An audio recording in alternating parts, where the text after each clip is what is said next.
Hey guys, it's Felissa Rose, and you're watching Mr. Tony of the Dead. I love you.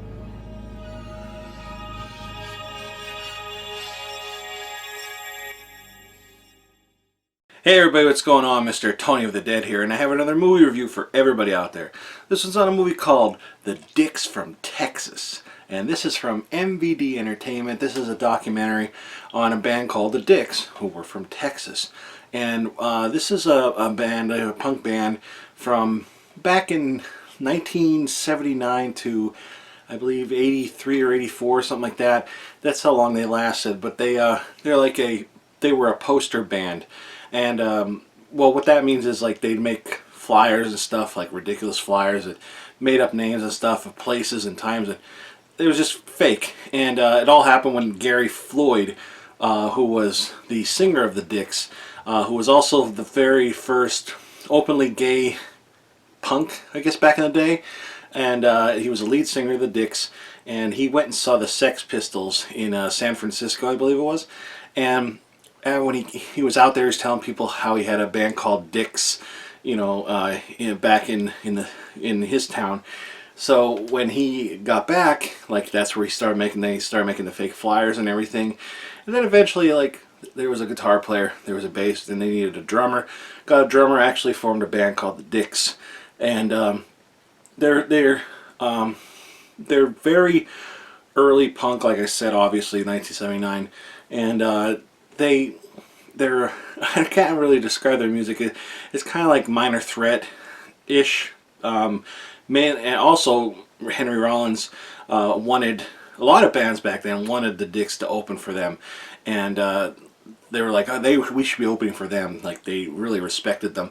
And it was just a documentary on that, and it shows like a lot of live footage that you've never seen before back then. I've never heard of the Dicks before before I reviewed this, and it's definitely punk music I like. I like all different kinds.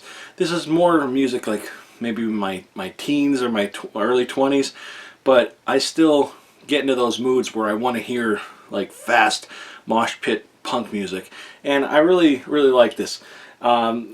It's very interesting. Gary used to wear dresses and stuff on stage, and bras and panties, and it was just crazy. They would make flyers and stuff for when they actually had shows, and fake flyers too, like for the first 10 people with a gun get in for free. So, like, they're very crazy. I don't believe they were as crazy as like G.G. Allen. I don't think you had, I don't know, I don't think you had any fear of getting shit thrown in your face at this show, but I'm sure it probably happened. But I just like, it tells a story, like I said, about their band and the formation of it, and it talks to like a bunch of people, and like, that knew them and deal with them, their road manager and all that kind of stuff. And they talk to this like a bunch of people that are actually in this, and you could tell that it was a process to record the interviews and that, because one time they'll have a beard and the next time it won't be there. So it was like, throughout time this was, I guess, recorded. And some of the people in the interviews, a bunch of them they're no longer with us. And that was a shame. There was like bands from back then, the Torn Panties. They were talking to this girl band from back then. They were like laying in a bed under the cover talking to them. That they're them nowadays. It's really interesting just hearing the stories that they had of their experiences with Gary and the band and all that kind of stuff back then, how things were. It was very interesting, and it's a good documentary. It's very short. It's only like 90, no, I think it's 67 minutes, something like that. It was only a little over an hour, but then you get on here, I believe it's 30 minutes of the live footage that you never seen before.